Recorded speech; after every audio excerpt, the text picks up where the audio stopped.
今天我要用空气炸锅给大家做一道我从小到大都特别喜欢吃的一道小吃，它叫鲜肉锅盔，你也可以叫它牛肉香葱饼。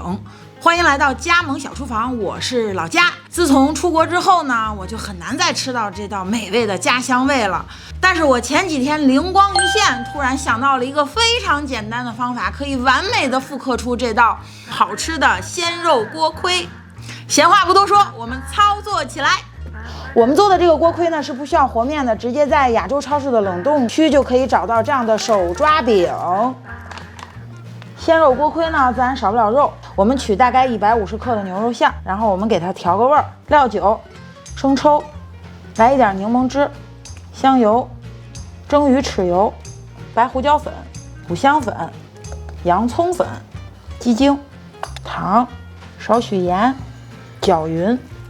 切好的葱花放进来，大概就是2到3根的小青葱。喜欢吃葱的朋友们可以多放一点，适当的可以往肉馅里添加一点鸡汤，让这个肉馅稀一点，因为我们做这个鲜肉锅盔的这个馅不需要太稠，搅拌均匀就可以了。我们开始制作锅盔，先往案板上倒一点油。这已经是解冻过的手抓饼，从中间分成2半。我要用2种方法包锅盔，第一种，把它包起来。擀面杖登场，这种方法制作出来的锅盔呢，又薄又酥又脆。肉馅被挤出来没关系啊，因为本来锅盔就是肉馅就有的是露在外面。好，下面我们用第2种方法，也是从中间给它分开。我们做的第一步就是把它先用手抻成一个长条，尽量的抻长一点。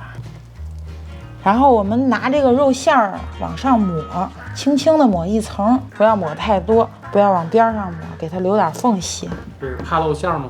对，不要露的太多，当然可以露一点，但你不能说把肉馅都露出来，是不是？都露出来叫披萨。两边捏住，然后把它轻轻的拍成一个饼，一点点的压。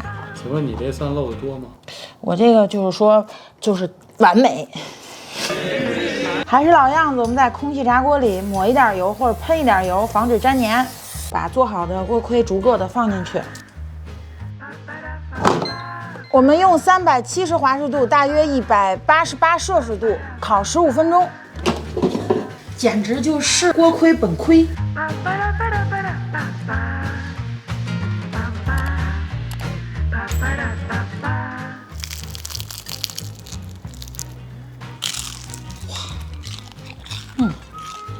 喵！